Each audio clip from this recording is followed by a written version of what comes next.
How do you describe, I guess, the season right now, how things are going for you? I know y'all aren't getting the results maybe you want, but how are things going from your end?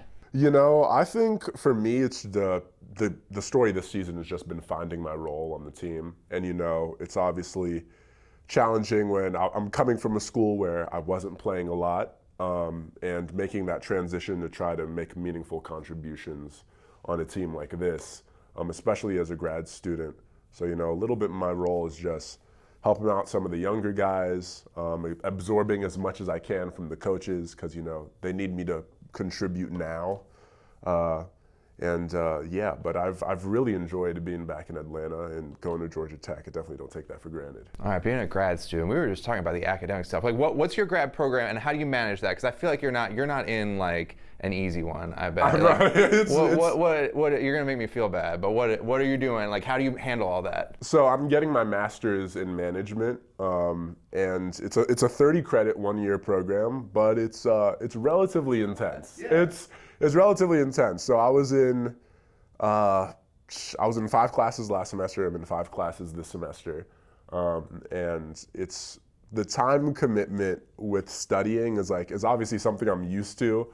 I'm coming from like another very rigorous school, but I will say Georgia Tech students do a lot more math than I'm used to. Fair enough. There's a lot more numbers than I'm used to seeing on paper, which sort of made me uncomfortable at first. They're known for it, I think. Yeah. Did you how aware were you growing up of Tech? Was this a place, I mean, obviously Atlanta's home, right? But was it something that, you'd ever considered before? Like, what would you think kind of growing up? I mean, I played AAU basketball for a Georgia Tech alum, who's here in the Georgia Tech Hall of Fame, James Forrest.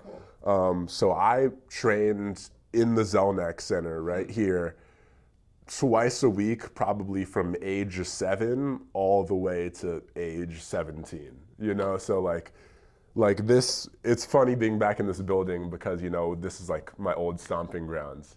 But now I can say that I'm a Georgia Tech student and player.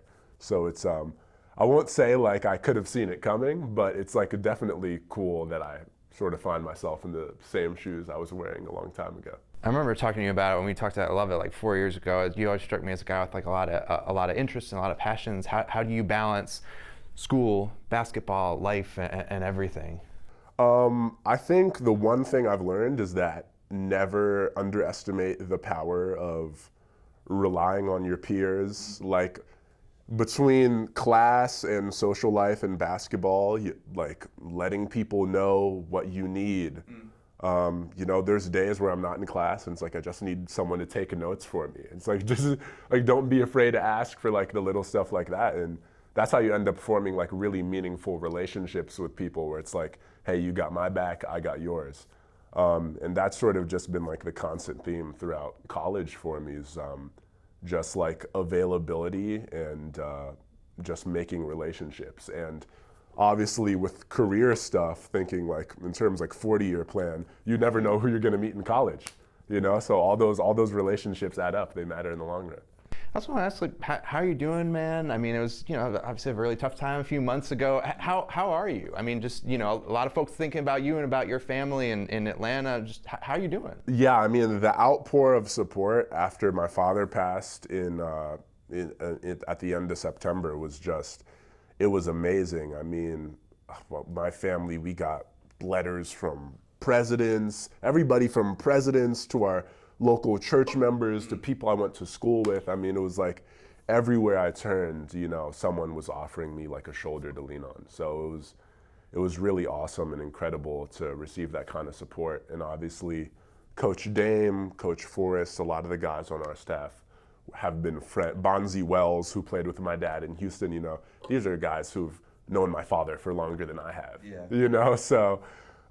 So it's just, it's awesome to be around people who can share memories about your loved ones, and all of that's been great. So it's like, I've had such a good support system in the last 3 months, and it's just not something you can take for granted. I'm glad you mentioned the support, because I was thinking about that. Everybody deals with loss, but you're going through this in the same time the whole city, the whole country, the whole sport, the whole world, is sharing their stories too. What was that like, seeing and hearing that from a president and from all corners of the world? I mean, I'd say that's been the silver lining in this Yeah. experience for me, has been that I'm able to hear hilarious stories about my dad that, people would never got to tell me as a kid. And people are reaching out and just sharing these awesome memories. There's a story I heard at my father's funeral that Alonzo Mourning told about my dad almost burning down his apartment when he was a friend. Like, he's just crazy, just wacky, ridiculous stuff about my dad. And those moments really capture who he was. Yeah. He was a fun-loving guy. He loved the people around him. He loved being Dikembe Mutombo so much. And it's, and I love him and I miss him every day. Yeah. But part of me, or I'd say the whole of me, knows that, he's still with me and he's still watching over me. So that's definitely comforting. Yeah, is there something, I think of my own life and things like that. Is there something like a piece of advice that you still hear in your ear? The outstanding piece of advice that I think my dad gave to me is grab the ball with two hands. And it's something I hear every single day from our coaching staff too. So it's like every time someone says it, I just hear in my head, "Papa, grab the ball with two hands." Every single time without fail. So it's like, just like little stuff like that, just like tinges and echoes of stuff he used to say. I think a lot of Atlanta, a lot of people who are basketball fans or sports fans feel like they know your dad and got to know him over decades. What do you feel like people should know about him that maybe they didn't? One thing that people should know about my dad is that if you asked him, he would tell you that he was a real golfer. But my dad could not swing a club to save his life. I will maintain that till the day I die. I've never seen my dad play a full 18 on a course and have any sort of remarkable number. So Dikembe Mutombo was not a true golfer. Is it? I mean, I appreciate you sitting down and talking with us. Is this tough? Is it hard to relive those things and answer questions? Because I'm sure a lot of people want to share their own stories and their own experience and talk to you. What's that like for you? Is it tough? Is it does it make it like you said, silver lining? Does it make it feel a little easier to share those stories? I'd say the one thing that's made it easier is there's just so much joy in the memory of my dad. I can't really. I mean, besides the intense arguments we had related to basketball and our opinions on certain players and play styles and stuff of that nature, my dad and I were we were always, hip by hip. I mean, he was my guy, and as I got older and as I started to become a better player, I leaned on his experience and his wisdom more, and I learned more things about his personality, how he thought about the game. And towards the end of his life, I started to learn about how my dad viewed his own life in the grand scheme of things. And so it was just as I aged, he just sort of unfolded in this really beautiful way. And that growing experience is just what I remember about my dad every time I think of him. So I love talking about him. Yeah. I love sharing memories about him. It's right now at the house, it's just me and my mom, but we talk about him every single day. We always have something funny to say about dad. And I love moments like that, man.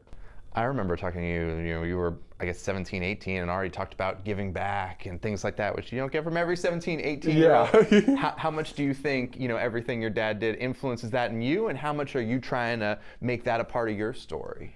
I'm absolutely trying to echo my dad's legacy of giving back, and for me, it starts with taking care of the people around you, right? My dad, anybody who crossed his path would say that my dad was a kind, loving person who never put himself first, even when he definitely had the right to. Yeah.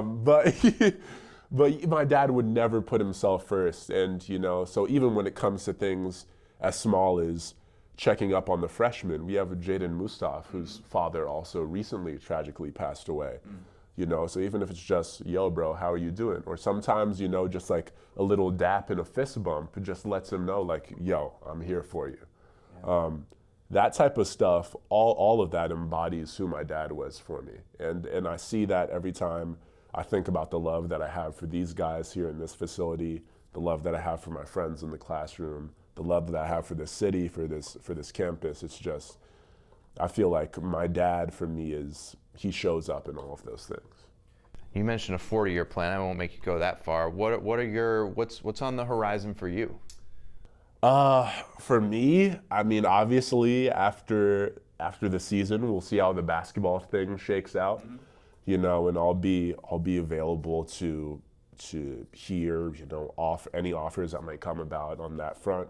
But other than that, you know, like normal grad school student stuff, career development, job applications, you know, there's nothing wrong with a plan B. So, yeah, I think a lot of my life actually right now sort of probably looks like your typical like 21-year-old graduating from college. So, you know, it's a little bit nerve-wracking, you know, making the transition from student/athlete to potentially the post-athletics life, but you know, I'm ready for whatever's going to come, and most of all, I'm excited. Yeah.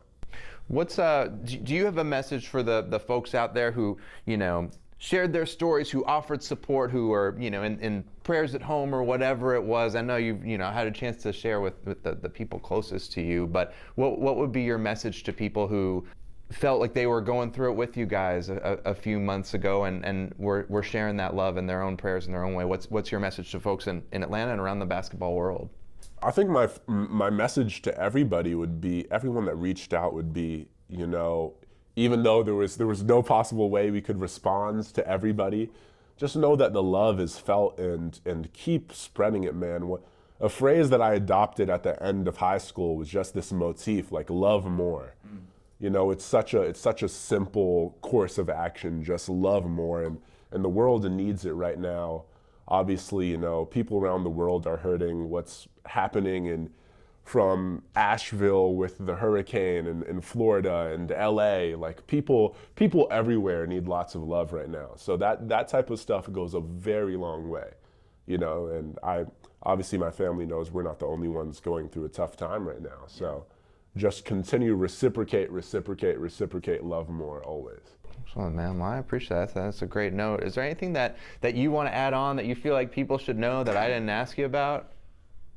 I'm always down for funny stories. No, or hit me. It's linkedin.com/r-mutombo. Okay.